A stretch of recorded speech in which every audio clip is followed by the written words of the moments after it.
You suffer more in imagination than in reality. Every night you replay failures that haven't happened, fear conversations that will never occur, and imagine outcomes that will never materialize. Your mind, unchecked, becomes the cruelest tyrant. Seneca warned us centuries ago. We are tormented not by events themselves, but by our judgment of them. Yet we ignore this.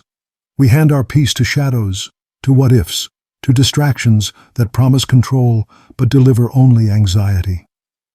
This stops today. This moment is a forge. You will learn to confront the mind, to strip away imagined suffering, and to act with clarity, discipline, and unshakable calm. By the end of this journey, you will no longer be a victim of your thoughts. You will be master of them. And if you're ready to keep sharpening your mind and spirit, subscribe to Stoic audiobooks and join the journey. Chapter 1. The Architecture of Imagined Suffering. You wake at 2:47 a.m. Your heart is already racing. The conversation hasn't happened yet. The failure hasn't occurred. The loss hasn't materialized. But you're suffering, fully, completely, as if it's already destroyed you. This is where most men lose the war. Not in the actual battle. In the phantom one they create every night, every morning, every moment their mind is left unguarded. Seneca wrote to Lucilius, "We suffer more often in imagination than in reality." He wasn't being poetic. He was diagnosing the fundamental disease of the human mind, the ability to manufacture suffering without a single external event occurring. You already know this truth. You've lived it. The job interview you tortured yourself over for 3 weeks. It lasted 20 minutes and went fine. The difficult conversation you rehearsed 40 different ways. It was over in 5 minutes, and nobody raised their voice. The financial disaster you projected into next month. It never came. But the suffering, that was real. That cost you sleep, energy, clarity, peace. You paid full price for pain that never existed outside your skull. The Factory of Phantoms. Your mind is a factory. It runs 24 hours. It produces constantly. And if you don't control what it manufactures, it defaults to producing fear. Not because it hates you, because it's designed to keep you alive. 10,000 years ago, the man who imagined the lion behind every bush lived longer than the man who didn't. The nervous system that fired at shadows survived. The calm one got eaten. You inherited that nervous system. But you don't live in that world anymore. There's no lion behind the bush. There's your phone bill, your performance review, your girlfriend's tone in that text message. Real things, but not tigers, not life or death, not requiring the full catastrophe response your body gives. As you at 2:47 a.m., your ancient alarm system is responding to modern problems with prehistoric intensity, and you're suffering because of it. The difference between preparation and torture. Let's be clear. Thinking ahead isn't the problem. Planning isn't weakness.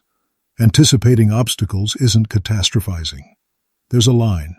Most men don't see it until they've crossed it 1,000 times. Preparation looks like this. The meeting is Thursday. I need to review the numbers. I'll block 2 hours Wednesday afternoon. If they ask about Q3, I'll say this.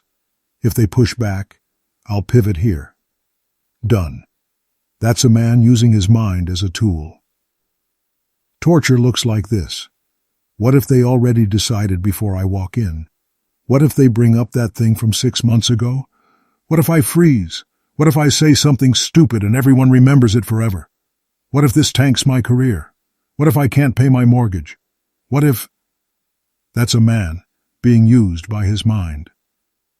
The first man walks into Thursday calm, prepared, present. The second man walks in depleted. He's already fought the battle 40 times. He's exhausted before he speaks.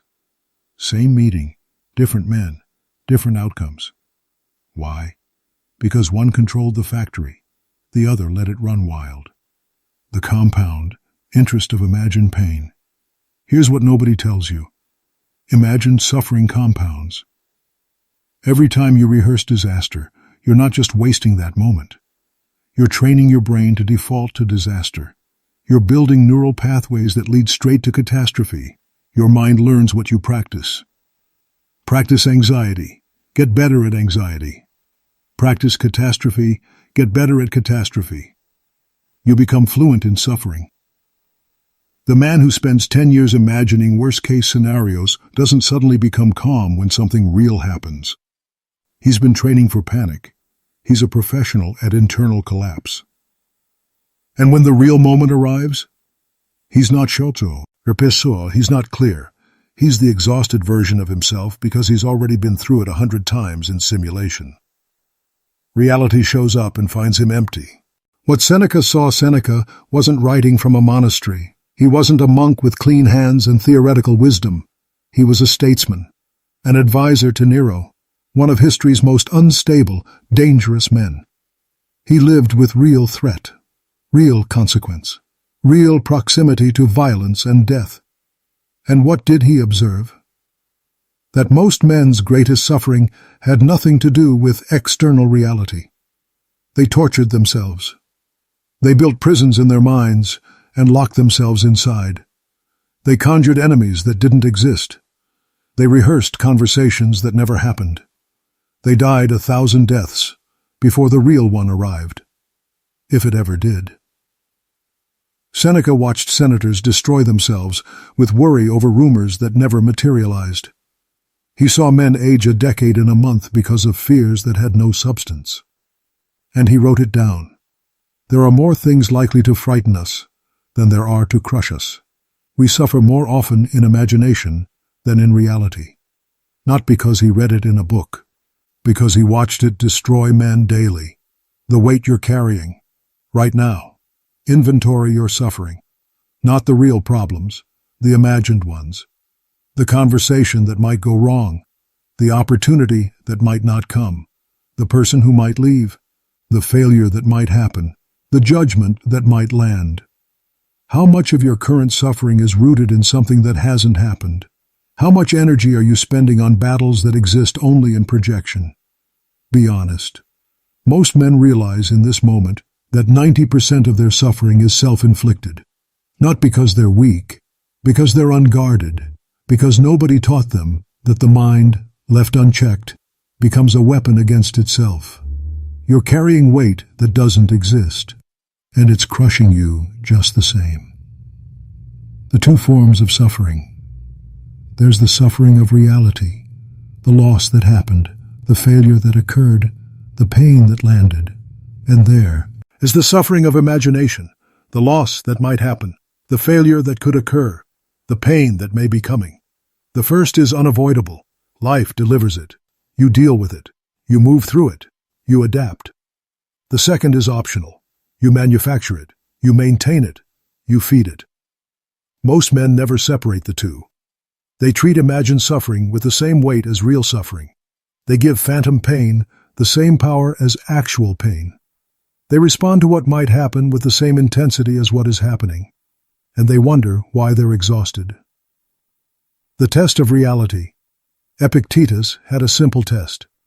Is this within my control? If yes, act. If no, release.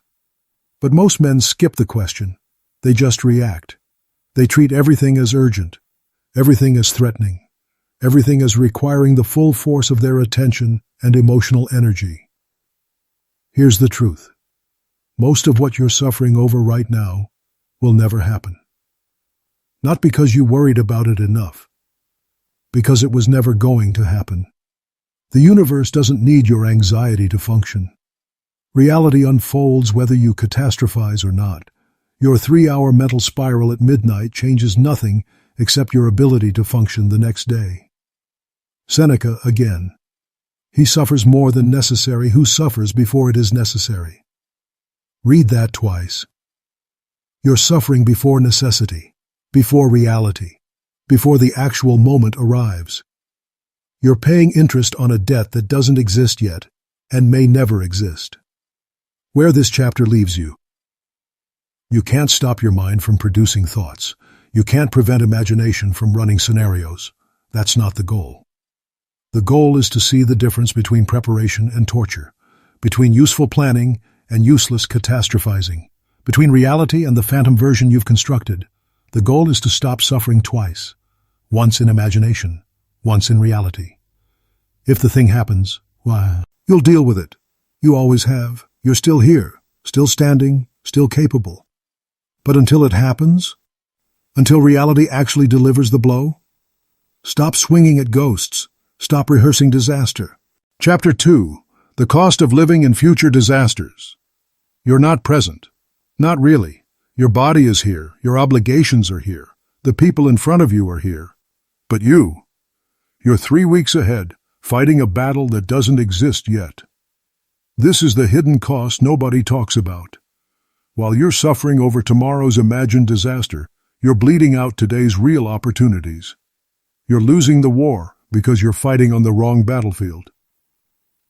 The man who lost today. I watched a man destroy a good morning. He had coffee with his son, 8 years old, excited about nothing in particular, just being a kid, talking about school, about a fort he wanted to build, about a dog he saw on the way there. The father was nodding, saying the right words, looking at his son. But he wasn't there. He was in Tuesday's meeting, the one where his boss might bring up the missed deadline, the one where he might have to explain the thing he hasn't figured out how to explain yet, the one that might go badly. Might. His son noticed. Kids always notice. Didn't say anything, just got quieter, finished his hot chocolate, asked if they could go. The man drove home and couldn't remember a single thing his son said. He'd traded a real moment for an imaginary one, and he didn't even realize it until it was gone. This is what living in future disasters costs you. The present becomes a ghost you walk through on your way to catastrophes that mostly never arrive. The Divided Man Marcus Aurelius wrote, "Confine yourself to the present, not because the future doesn't matter, because you can't live in it, because every moment you spend mentally residing in tomorrow is a moment you're not fully inhabiting today. You become divided, half present, half functional, half alive.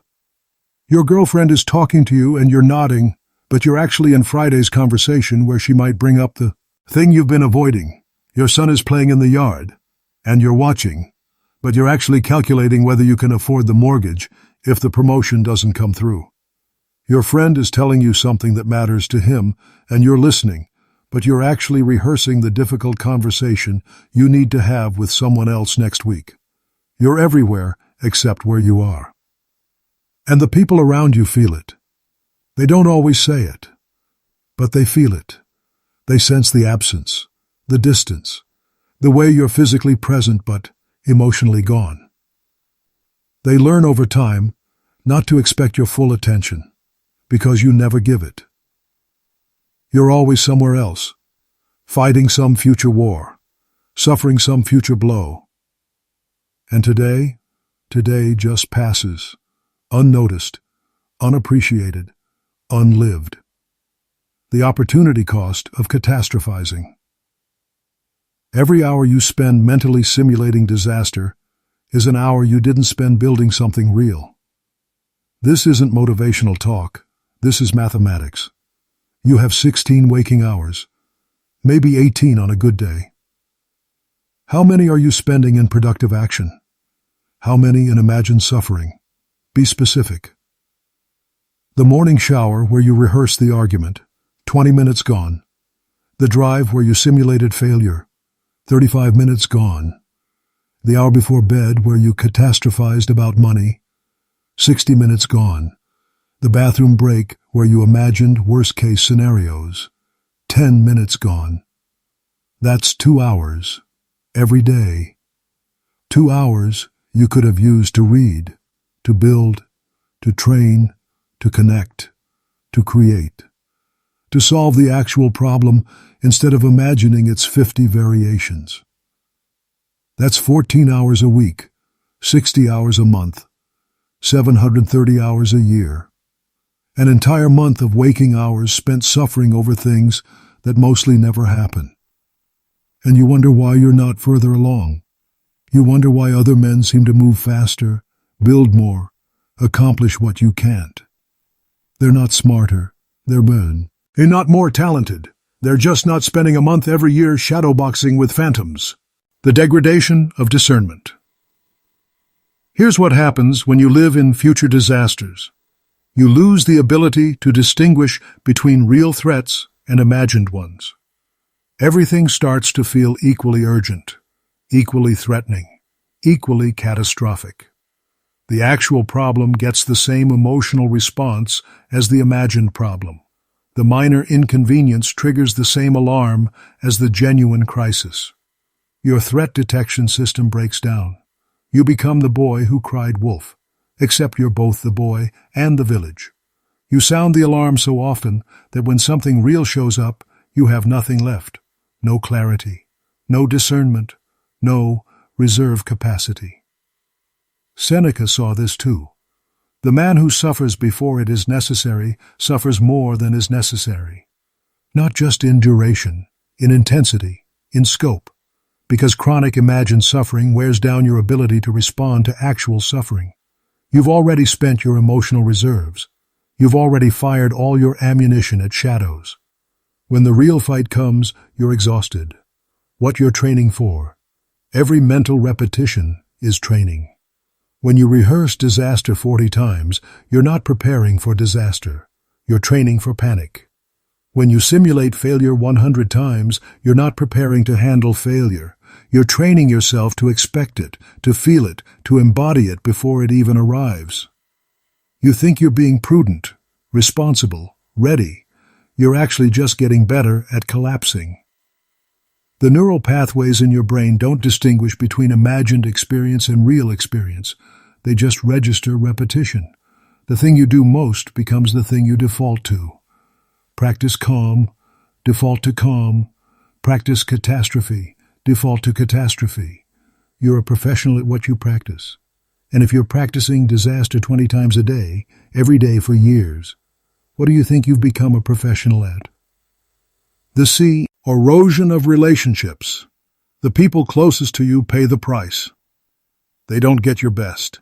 They get what's left after you've spent your energy on imagined wars. They ask you a simple question. You're irritable, short, distracted. Not because they did anything wrong, because you're exhausted from a battle they can't see, a battle you're fighting with yourself. They want to connect. You're unavailable. Not because you don't care, because you're mentally 3 days ahead, rehearsing some conversation that might not even happen. They need you present. You give them your depleted self, the version of you that's already been through hell before breakfast. Over time, they stop asking, they stop reaching, they stop expecting you to be fully there. Not because they stopped caring, because you trained them to expect your absence. And one day you'll wake up and realize you missed it. The moments that mattered, the connections that could have deepened, the conversations that could have changed everything. Because you were busy suffering over things that never happened. The man who stayed present, different man, different coffee shop, different kid. This father was present. His son was telling some convoluted story about a video game. Made no sense. Went in circles. Included way too much detail about things that didn't matter. The father was locked in, asking questions, laughing at the weird parts, fully there. Afterward, I asked him how he does it, how he stays present when life is full of real pressure, real problems, real uncertainty. He said, I decided tomorrow gets tomorrow. Today gets me, all of me. If something needs handling, I'll handle it when it's time. But right now, this is my time. This is what's real. Simple. Not easy, but simple. He'd drawn a line. This moment gets my full attention. The next moment will get the same. But I don't borrow tomorrow's problems and ring them into today. That's a man who understands the cost of future disasters. He's not avoiding responsibility. He's not pretending problems don't exist. He's just refusing to suffer twice. Chapter 3. The Mechanics of Mental Torture. Your mind is torturing you with precision, not randomly, not accidentally. It's using specific mechanisms, identifiable patterns, predictable techniques. And once you see them clearly, you can dismantle them. This chapter isn't theory. It's the manual for your own mental prison. Every bar, every lock, every wall you've built and reinforced without realizing it. Mechanism 1. The catastrophic leap. You notice a tension in your chest during a conversation. Within 3 seconds, you've completed this sequence. I'm having heart palpitations. Is this a heart attack? I'm too young for a heart attack. But my uncle had one at 43. I need to go to the hospital. But if I leave now, everyone will think I'm crazy. What if it happens during the meeting? What if I collapse? What if... That's not thinking. That's catastrophic leaping. Your mind took minor physical sensation and jumped immediately to death in a conference room. No steps in between, no probability assessment, no consideration of the 10,000 other times you felt tension, and it meant nothing. Just 0 to catastrophe in under 10 seconds. This is the primary mechanism of imagined suffering, the catastrophic leap. Something small happens, or might happen, or could happen if 17 unlikely things align perfectly, and your mind treats it as if it's already the worst version of itself. The late text message becomes, "They're leaving me." The delayed payment becomes, "I'm going to lose everything." The boss's neutral tone becomes, "I'm getting fired."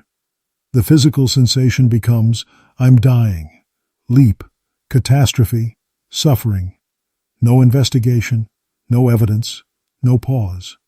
Your mind is a professional catastrophizer, and it performs this leap thousands of times a day without you noticing. Until now. Mechanism 2. Selective evidence gathering. Here's how the torture continues. Once your mind has made the catastrophic leap, it starts gathering evidence. But not fair evidence, not balanced evidence. It gathers only the evidence that supports the catastrophe. Your girlfriend is quiet at dinner. Your mind has already leaped to, "She's done with me." Now it gathers. "She didn't laugh at my joke yesterday. She's been distant for a week. She mentioned her ex 3 months ago. She's probably been planning this for a while." What your mind ignores. She had a terrible day at work. She's stressed about her mom's health. She's tired. She told you she loved you this morning. She made plans with you for next weekend. None of that makes it into the evidence pool. Only the evidence that supports the catastrophe gets collected. This is confirmation bias, weaponized against yourself.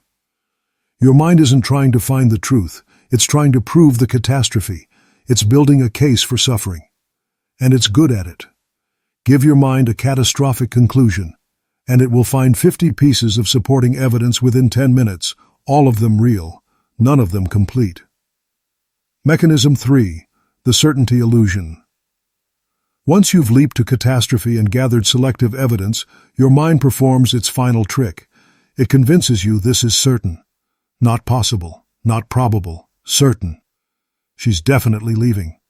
I'm definitely getting fired. This is definitely going to fail. Your mind has taken a possibility, built a case with selective evidence, and delivered it to you as an established fact. And you believe it, because it feels real. The anxiety is real. The suffering is real. The physical sensation is real. So the trigger must be real too. But it's not. It's a simulation, a projection, a mental construction.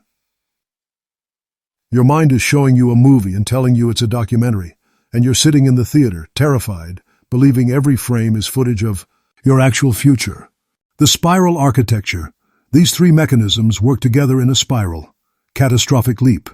Selective evidence. Certainty. Illusion. Heightened emotion. More catastrophic leaps. More selective evidence. Deeper certainty. Stronger emotion. Down and down. Each cycle makes the next one easier, faster, more automatic. You wake up in the morning, and before you're fully conscious, you're already in the spiral. Some small trigger, a sensation, a memory, a thought, and you're off. 3 hours later, you've convinced yourself of 10 catastrophes that have zero basis in current reality, and you feel destroyed, not by life, by your own machinery. The probability blindness. Here's what's missing from the entire process. Probability. Your mind treats a 2% chance the same as a 98% chance. It could happen becomes functionally identical to it will happen. Could you get fired tomorrow? Technically, yes. Probability? Maybe 1% if you're in a stable position doing decent work. But your mind doesn't do that calculation. It just registers could and begins the torture. Could she leave? Yes. Probability? Maybe 5% if the relationship is solid and she's given no real indication. Could the business fail? Yes. Probability? Maybe 10% if you're managing it responsibly. Could the health symptom be serious? Yes. Probability? Maybe 2% if you're young and otherwise healthy. But your mind skips probability and jumps straight to suffering as if the 2% scenario is the certain one. This is the mechanism that generates 90% of your imagined suffering, probability blindness. You're treating long-shot possibilities as guaranteed outcomes, and suffering accordingly. The time distortion. Here's another mechanism. Your mind compresses time. Something that might happen in 3 months gets the same emotional intensity as something happening in 3 minutes. I might struggle financially next year. Generates the same panic as, I can't pay rent today. There's no difference in your nervous system's response.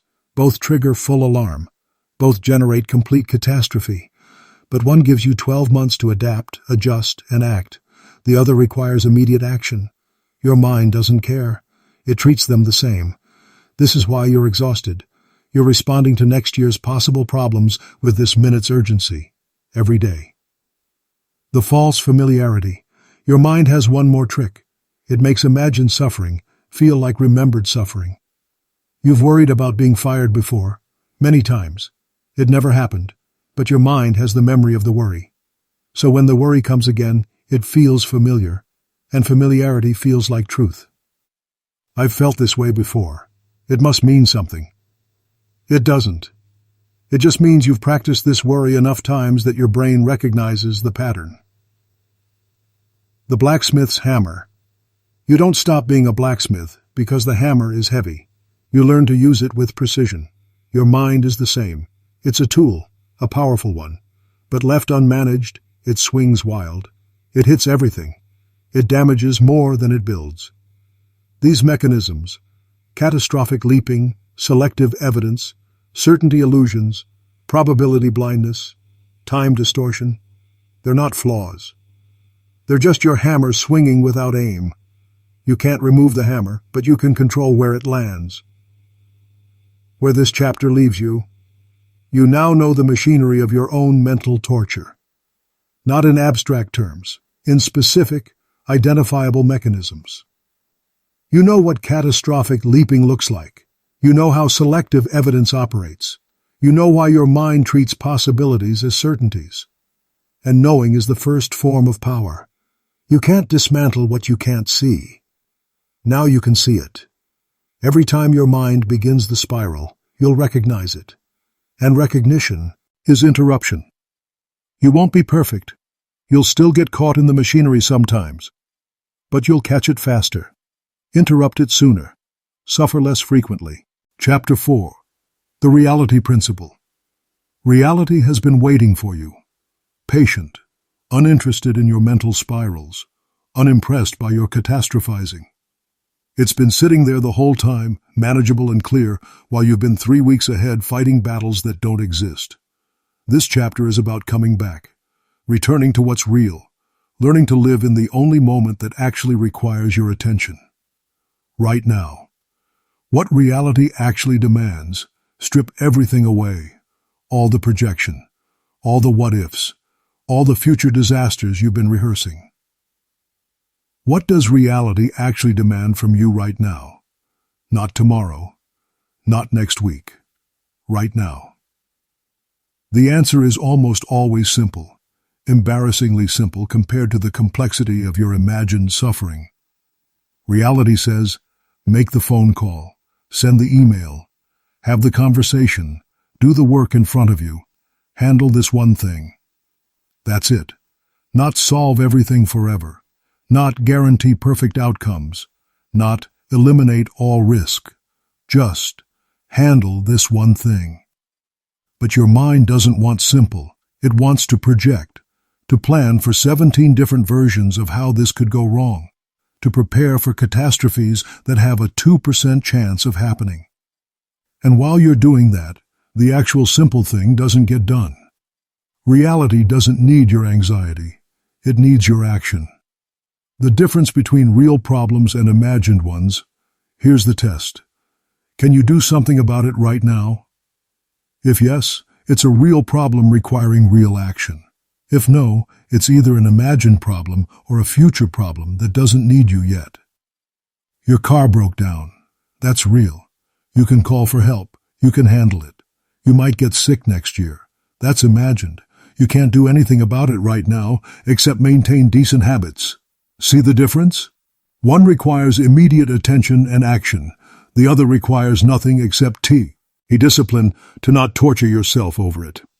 Most of what you're suffering over falls into the second category. You're spending energy on things that either don't exist yet or might never exist, things that don't require action, only mental release. But you treat them with the same urgency as the real problems, and you wonder why you're exhausted before you've handled anything. The discipline of now. Marcus Aurelius. You have power over your mind, not outside events. Realize this, and you will find strength. This isn't philosophy for the sake of sounding wise. This is the fundamental discipline that separates men who function from men who collapse. You control your actions right now. That's it. That's the scope of your power. You don't control tomorrow. You don't control other people. You don't control outcomes. You control whether you do the thing in front of you with focus and integrity. Everything else? It's going to happen or it's not. Your worry doesn't influence it. This sounds obvious. It is obvious. But most men don't live by it. They spend their energy trying to control things outside their power. Other people's opinions, future outcomes, external circumstances. And they neglect the one thing they can control, their own actions in this moment. The discipline of now is simple. Identify what's actually in front of you.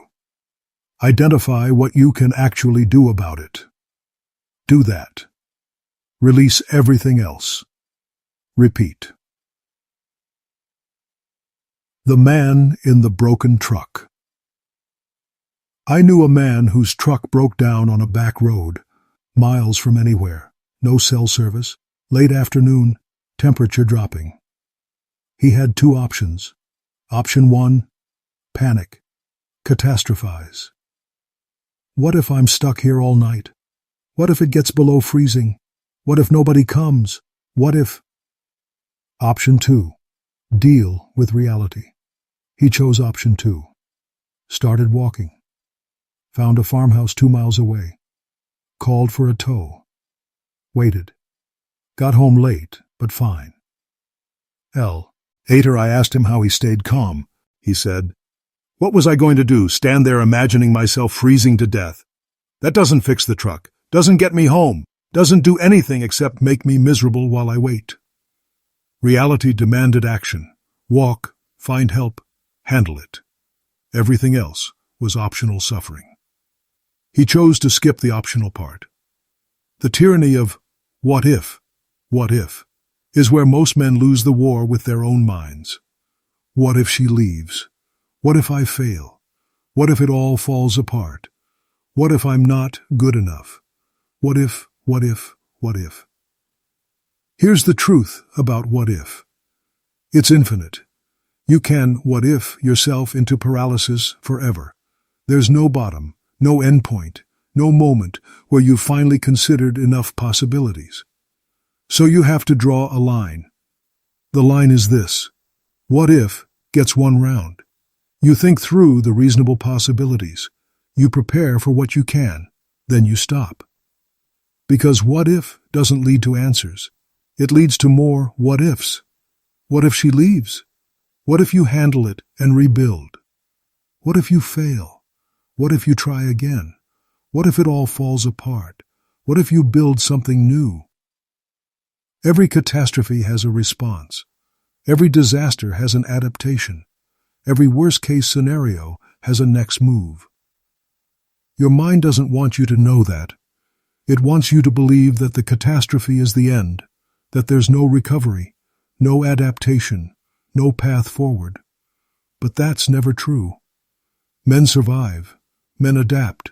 Men rebuild. You've already done it multiple times in your life. You'll do it again if you need to. But you don't need to live it in advance. What Seneca knew about distance. Seneca wrote, "The mind that looks ahead and does so without limit exhausts itself." He wasn't telling you to ignore the future. He was telling you to stop collapsing the distance between now and then. There's a difference between planning and suffering in advance. Planning. That deadline is in 3 weeks. I need to block out 6 hours this week to make progress. I'll start Tuesday. Suffering in advance. What if I can't finish in time? What if it's not good enough? What if they're disappointed? What if this affects my reputation? What if... The first maintains distance. The future stays in the future. You prepare without panic. The second collapses distance. The future becomes now. You panic without preparing. Seneca lived this. He was exiled, recalled, put in proximity to Nero's madness, threatened constantly. He didn't survive by collapsing every future threat into present panic. He survived by maintaining distance, by dealing with what was in front of him and refusing to torture himself over what might come. That's not optimism. That's not denial. That's reality discipline. The buffer of time is your ally if you let it be. Something might go wrong next month. Okay, you have a month. That's 30 days to prepare, to adjust, to act, to build. But if you collapse that month into this moment, you've stolen your own time. You've eliminated your own buffer. You've turned 30 days of preparation time into 30 days of panic. And when the moment actually arrives, you're depleted. You've already been through it 100 times. You have nothing left. This is how men fail at things they should have handled. Not because the thing was too hard, because they spent all their energy suffering about it in advance instead of preparing for it in reality. The simplicity of the present moment. Look around right now. Literally. Stop and look at where you are. Is there immediate danger? Is there a fire? Is someone attacking you? Is there a crisis requiring your instant action? No? Then you're fine. Right now, you're fine. Not forever, not guaranteed for tomorrow, but right now, in this moment, you're fine. This is the reality your mind keeps trying to make you forget. Most moments are fine, not perfect, not ideal, not everything you want them to be, but fine, manageable, survivable. The catastrophe you're suffering over exists in projection, not reality. Reality is this moment, and this moment is almost always simpler than your mind makes it. The man who returned to now. I know a man who spent 5 years living in future disasters. Every conversation was rehearsed. Every outcome was catastrophized. Every moment was filtered through what might go wrong. He was exhausted, depleted, barely functional. Then something happened. Small thing, stupid thing, really. He was having a panic attack about a meeting, full spiral, complete catastrophe. His friend looked at him and said, "Is the meeting happening right now?" "No, it's Thursday." "Then Thursday gets Thursday. What's happening right now?" He looked around. He was in his kitchen. Coffee was brewing, morning light coming through the window. His dog was asleep in the corner. That was reality. Peaceful, simple, fine. The catastrophe was Thursday. Maybe, probably not. But even if it wasn't now. He said that moment changed something. Not everything, not instantly, but something. He started asking himself, what's happening right now? And most of the time the answer was, nothing bad, just this moment, and this moment is fine. The test of immediacy. Here's a practice. When you feel the catastrophe spiral starting, ask yourself this: do I need to do something about this in the next 5 minutes? If yes, do it. Reality is demanding action. Give it action. If no, release it. It doesn't belong in this moment. That's it. 5-minute rule. Not, is this important? Not, could this become a problem? Just, does this require action in the next 5 minutes? If not, it's not a now problem.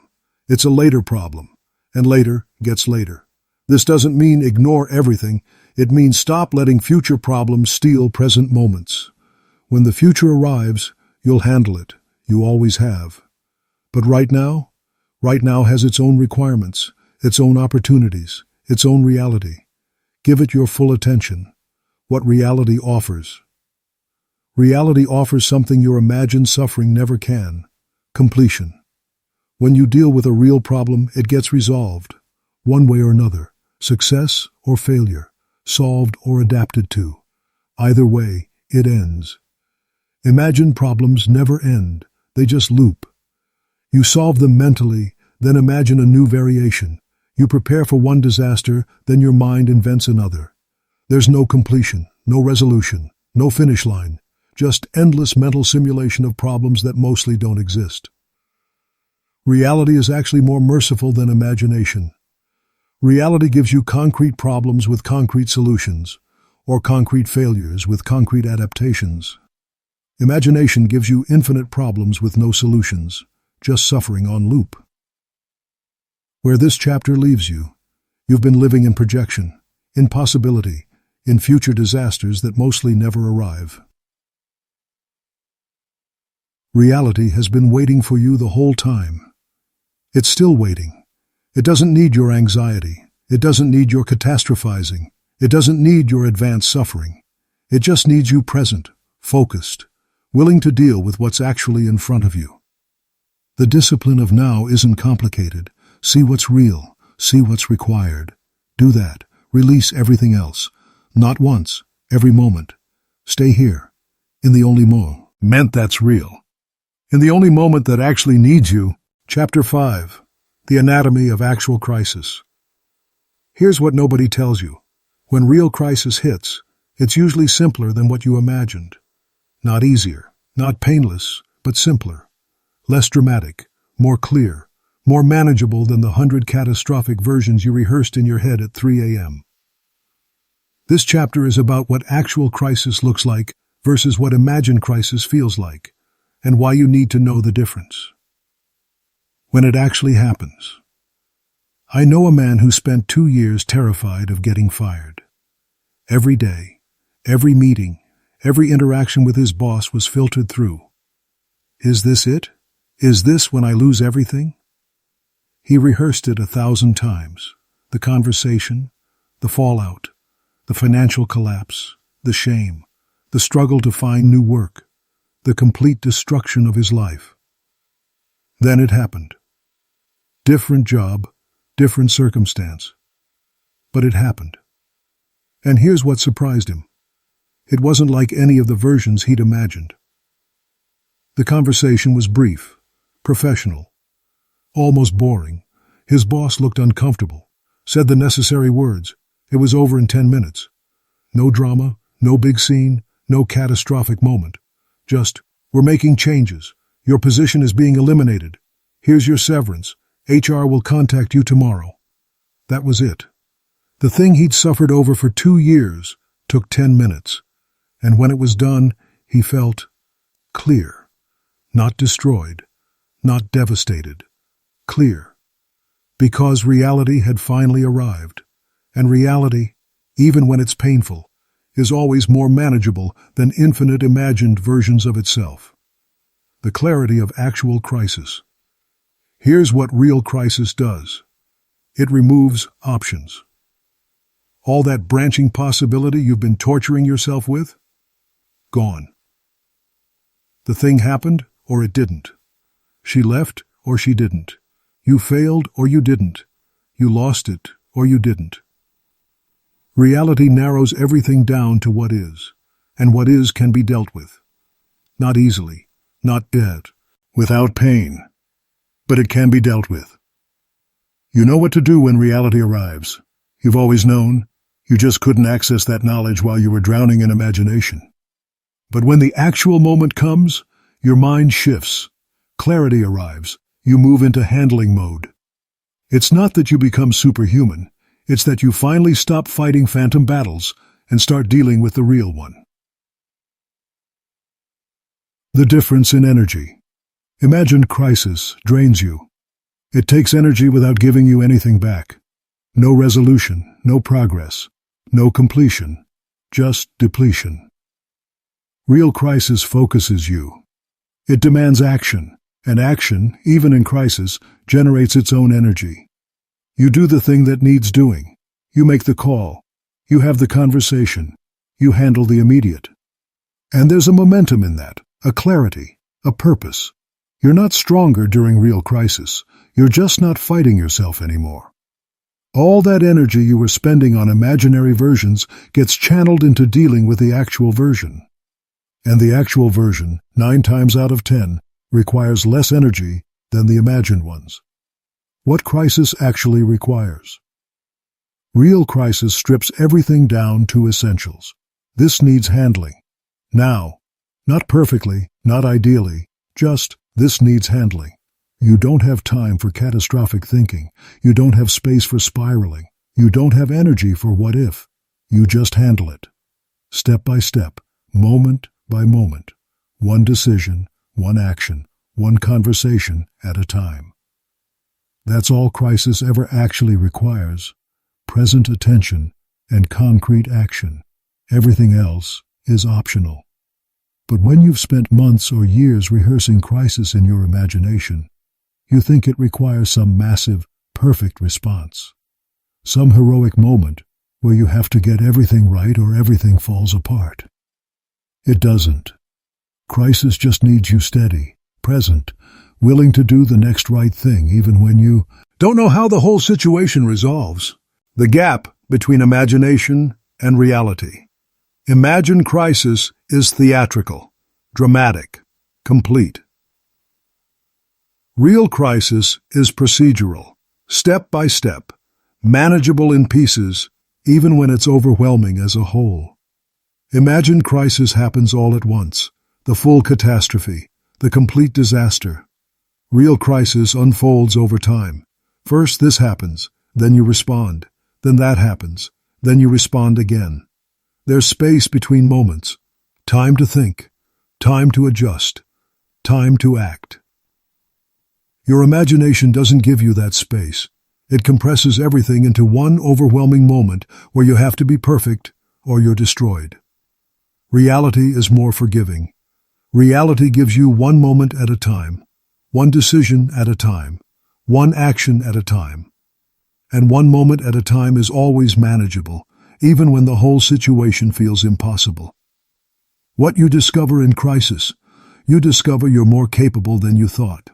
Not because crisis makes you stronger, because crisis removes the option of imagined suffering.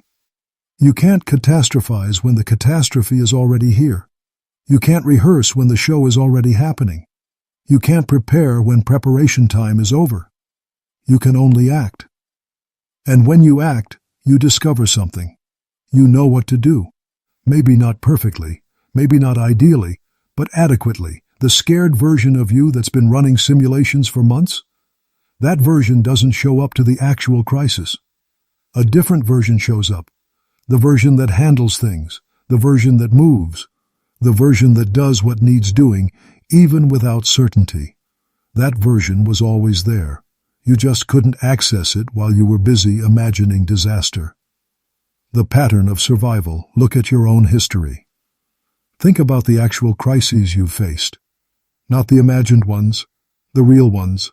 The loss, the failure, the betrayal, the moment you thought would break you. You handled it. Maybe not gracefully, maybe no, perfectly. But you handled it. You're still here, still standing, still capable. Every crisis you've actually faced, you've survived. 100% survival rate on your actual crises. But you don't trust that pattern. You think the next one will be different. The next one will be the one that finally destroys you. It won't. Not because nothing bad will happen, because you'll handle it the way you've handled everything else that's actually happened. Step by step, moment by moment, imperfectly but adequately. The myth of preparedness. You think imagining disaster prepares you for disaster. It doesn't. Imagining disaster prepares you for panic, for paralysis, for catastrophic thinking. Real preparedness is simpler. Do what you can with what you have.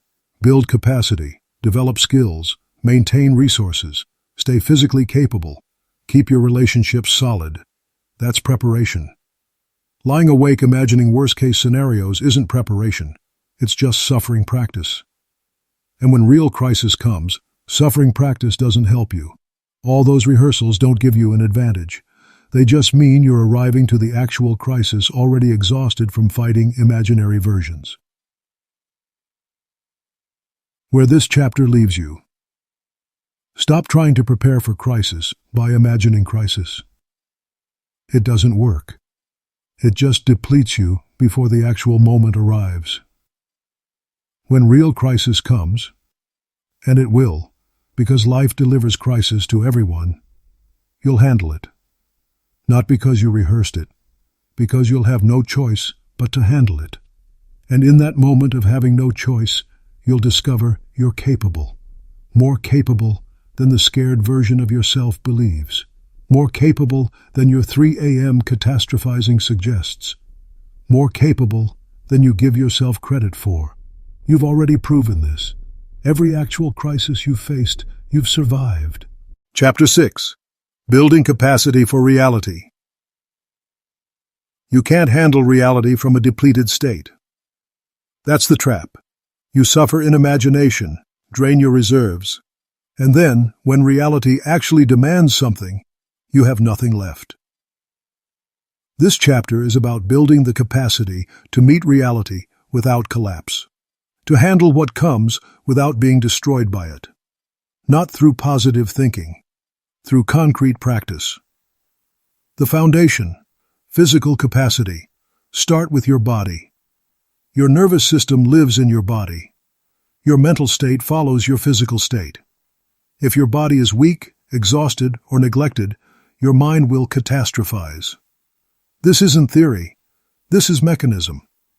When you're physically depleted, your threat detection system fires more easily. Your ability to regulate emotion decreases. Your resilience drops. You become a man who collapses at small things because you have no physical buffer. The work, sleep, not negotiable. 7 to 8 hours. Consistent schedule. Your brain needs this to function. Movement, daily. Doesn't have to be intense, just consistent. Walk, train. Move your body enough that it remembers it's capable. Fuel. Eat like someone who respects his body. Not perfectly, just adequately. Protein, vegetables, water, the basics. This sounds simple. It is simple. But most men suffering in imagination have neglected these foundations. They're trying to handle mental battles while living in a body that's barely functional. You can't win from that position. The training ground. Small stressors. You don't build capacity for crisis by imagining crisis. You build it by handling small stressors successfully. Cold shower in the morning. You don't want to do it, you do it anyway. Difficult conversation you've been avoiding. You don't want to have it. You have it anyway. Workout when you're tired. You don't feel like it. You do it anyway. These small moments of choosing discomfort over comfort, they're not just building discipline. They're building your nervous system's capacity to handle stress without collapse. Every time you do the hard thing when you don't want to, you're training. Not for some hypothetical future crisis, for the daily reality of being a man who functions under pressure. Small stressors, handled consistently, build the capacity to handle large ones. The practice, controlled exposure. You're afraid of difficult conversations. You avoid them. The fear grows. The solution isn't to imagine them 1,000 times. It's to have them. Start small. Build up. Hey, that thing you said yesterday bothered me. Can we talk about it? Small confrontation. Real. Immediate. Survivable. You're afraid of failure. You avoid risk. The fear grows. The solution isn't to catastrophize about failure. It's to fail at small things. Deliberately. Learn that failure isn't death. Try something you might fail at. Fail. Notice you survived. Try again. You're afraid of judgment. You avoid visibility. The fear grows. The solution isn't to imagine being judged. It's to put yourself in small situations where judgment is possible. Notice you survived. Do it again. Controlled exposure. Small doses. Real experience. This builds capacity. Imagination doesn't. The man who started small. I know a man who was terrified of confrontation. Years of avoiding it. Years of swallowing things that needed to be said. Years of building resentment and fear. He started small, tiny, sent back a wrong order at a restaurant. This isn't what I ordered. Can you fix it? Terrified, heart racing. But he did it. Next week, told a friend he couldn't make it to something. I appreciate the invite, but I can't make it. Small boundary, real, immediate. Month later, addressed a work issue directly instead of avoiding it. I need to talk to you about this project, someday. Things not working. Bigger. Still scared. Still did it. 6 months of this. Small confrontations. Small boundaries. Small moments of saying what needed to be said. Then a big one came. Relationship issue. The kind of conversation he would have avoided for months a year earlier. He had it. That day. Clear, direct, honest. Not because he'd imagined it. Because he'd built the capacity through small, real exposures. The big conversation was still hard, but he had the capacity for it now. The resource, solitude. You need time alone, not scrolling, not distracted, actually alone with yourself. This is where you build internal capacity. Most men avoid solitude because being alone with their thoughts is uncomfortable. So they fill every moment.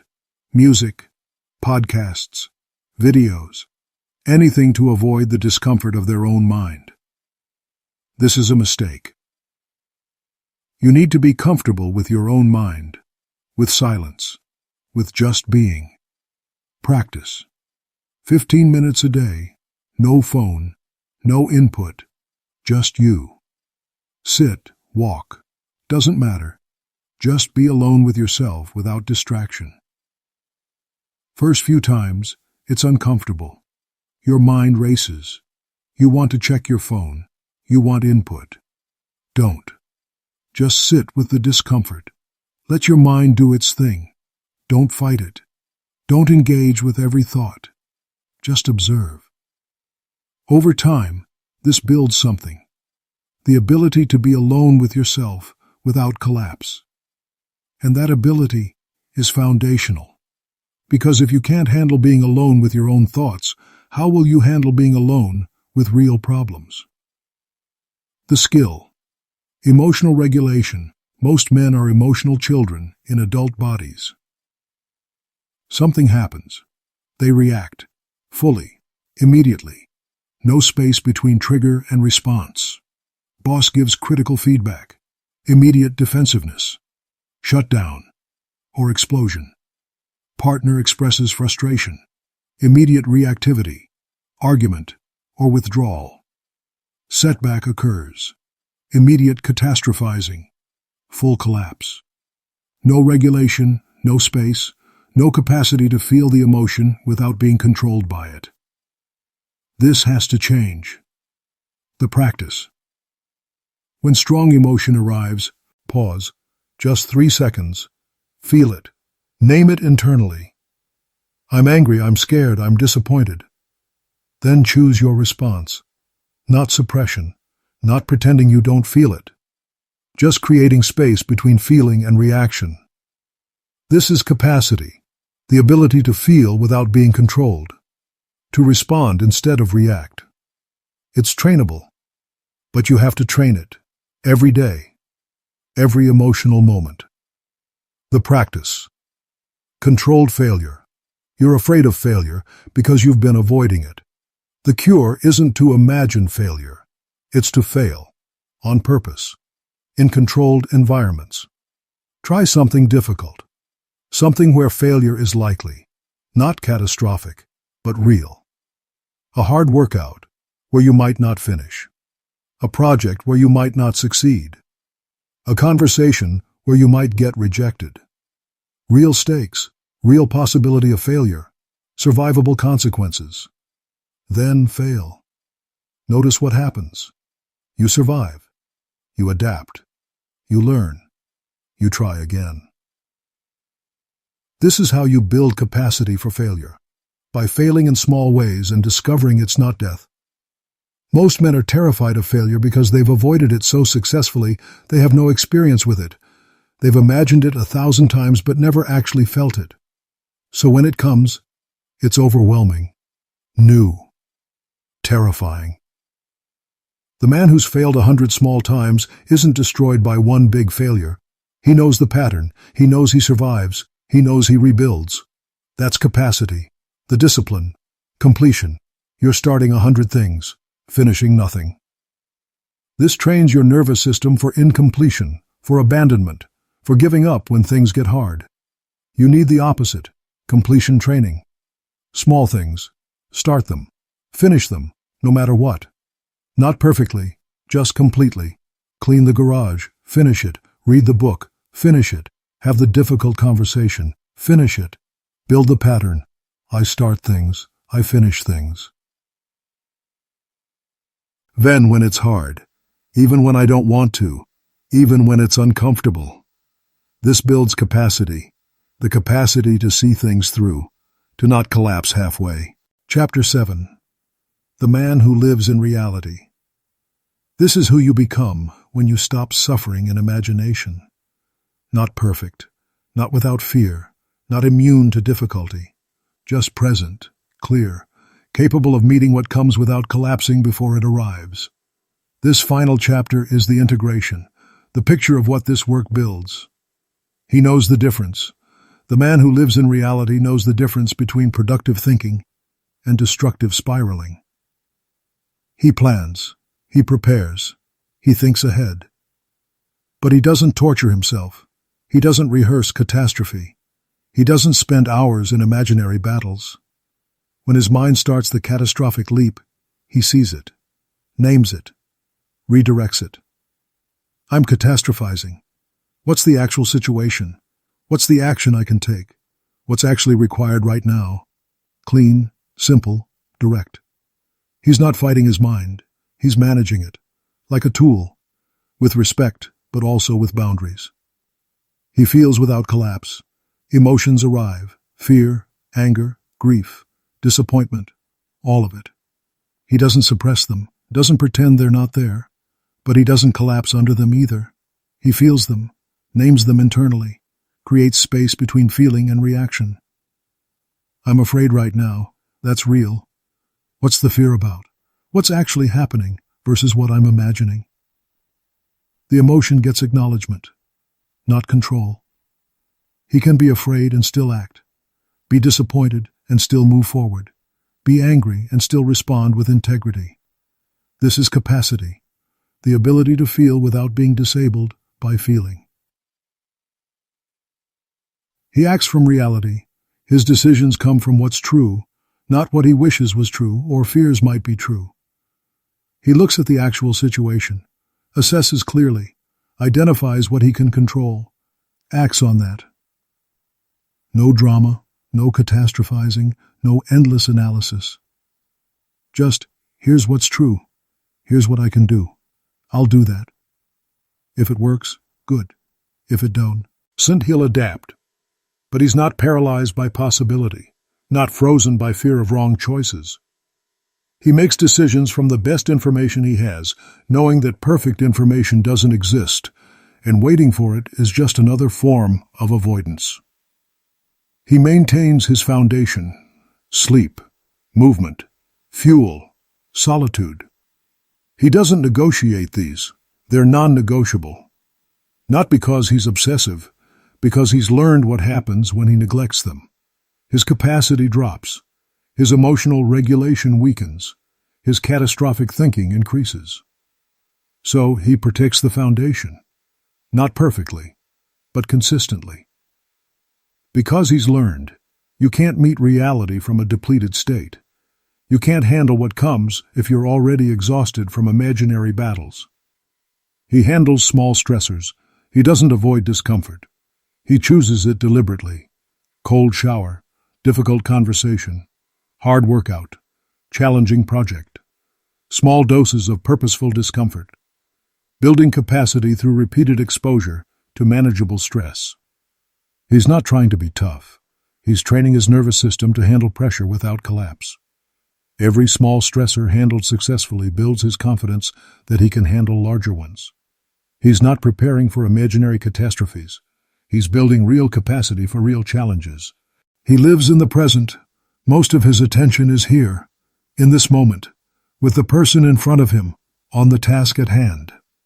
Not because he doesn't think about the future, because he's learned that living in future disasters costs him the present.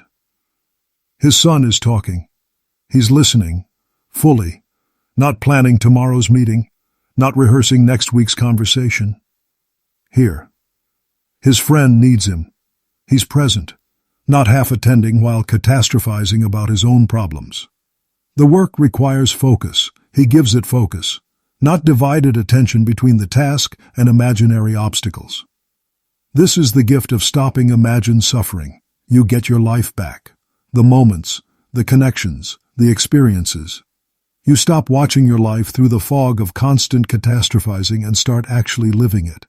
He accepts what is. He doesn't fight reality, doesn't spend energy wishing things were different than they are. He sees what's true, feels what needs to be felt about it, then asks, now what? From there, he acts. Not from where he wishes he was, from where he actually is. Not based on what should be fair, based on what's actually true. This doesn't make him passive, it makes him effective. He's not wasting energy fighting unchangeable reality. He's using that energy to change what can be changed. He knows his limits. He has finite time, finite energy, finite control. He accepts this, works within it, builds within constraints. He can't do everything, so he chooses what matters most. He can't control everything, so he focuses on what he can control. He can't be perfect, so he aims for adequate and consistent. This isn't settling. This is wisdom. The man who accepts his limits and works skillfully within them accomplishes more than the man who fights his limits and exhausts himself pretending they don't exist. He has community. He's not alone in this. He has men around him who understand and the work. Not many. One or two. Maybe more. Men he can call when he's spiraling. Men who will tell him truth without destroying him. Men who are doing their own work. This isn't weakness. This is wisdom. The lone wolf dies. The man with brothers survives. He's built relationships based on reality, not performance, not pretense, reality. These men see him, the real him, the struggling, capable, imperfect him. And they stand with him anyway. He fails without collapse. Things go wrong. He fails. Projects don't work out. Conversations go badly. Plans fall apart. He doesn't collapse, doesn't catastrophize, doesn't make it mean everything. He sees it clearly. This didn't work. Why? What can I learn? What's the next move? Not from shame, from clarity. He's failed enough small times to know failure isn't death, it's information. He extracts the lesson, makes the adjustment, tries again. No drama, no identity crisis, just, that didn't work. This might work better. Let's find out. He builds deliberately. His life is being built through daily action, small, consistent, deliberate, not dramatic transformations, just steady improvement. He's not waiting for perfect conditions, not postponing action until he feels ready, not requiring certainty before he moves. He acts from where he is with what he has, then acts again, then again. Over months and years this compounds. Small actions create big results, but he's not focused on the big results. He's focused on today's action, because he's learned the future takes care of itself when you handle today well. He suffers less, not because his life is easier, because he stopped suffering twice. When reality delivers pain, he feels it, processes it, moves through it. But he doesn't add imaginary suffering on top of real suffering. He doesn't torture himself with what-ifs, doesn't replay disasters that haven't happened, doesn't collapse distance between now and future problems. This doesn't make him immune to pain. It makes him more capable of handling it. The suffering that arrives, he handles. The suffering he was manufacturing, he's stopped. That's not elimination of all pain. That's cutting his suffering in half. The man others notice. People around him notice something, can't always name it, but they feel it. He's present when he's with them, calm in pressure, clear in crisis, steady in uncertainty. Not because he has it all figured out, because he's done the work of separating imagination from reality, the work of building capacity, the work of maintaining boundaries, the work of accepting what is. They don't see the work. They just see the result. A man who functions, who shows up, who handles what comes without collapse. This is what Seneca was pointing toward. Not elimination of difficulty, not avoidance of pain. Just suffering only in reality, not in imagination. Meeting what comes without having already fought it 100 times in your head.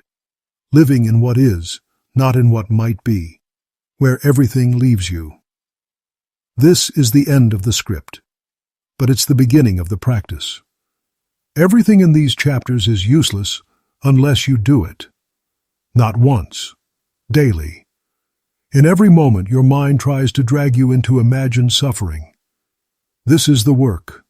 See the catastrophic leap. Interrupt it. Notice the selective evidence. Demand balance. Feel the emotion. Don't collapse under it. Identify what you control. Act on that. Release everything else. Build the foundation. Sleep, movement, fuel, solitude. Handle small stressors. Build capacity through practice, not imagination. Set boundaries with your own thoughts. Time box worry. Cut rumination. Accept what is. Stop fighting unchangeable reality. Act from the present, this moment, this decision, this action. Not perfect, not instantly, just consistently, day after day, moment after moment. This is how you become the man who suffers less, not because life gets easier, because you stop adding imaginary suffering to real challenges. This is how you reclaim your energy, your attention, your presence, your life. This is how you become the man Seneca was describing, the one who suffers only in reality, not in imagination, not superhuman, just present, capable, real. That's the path. That's the work. Now walk it.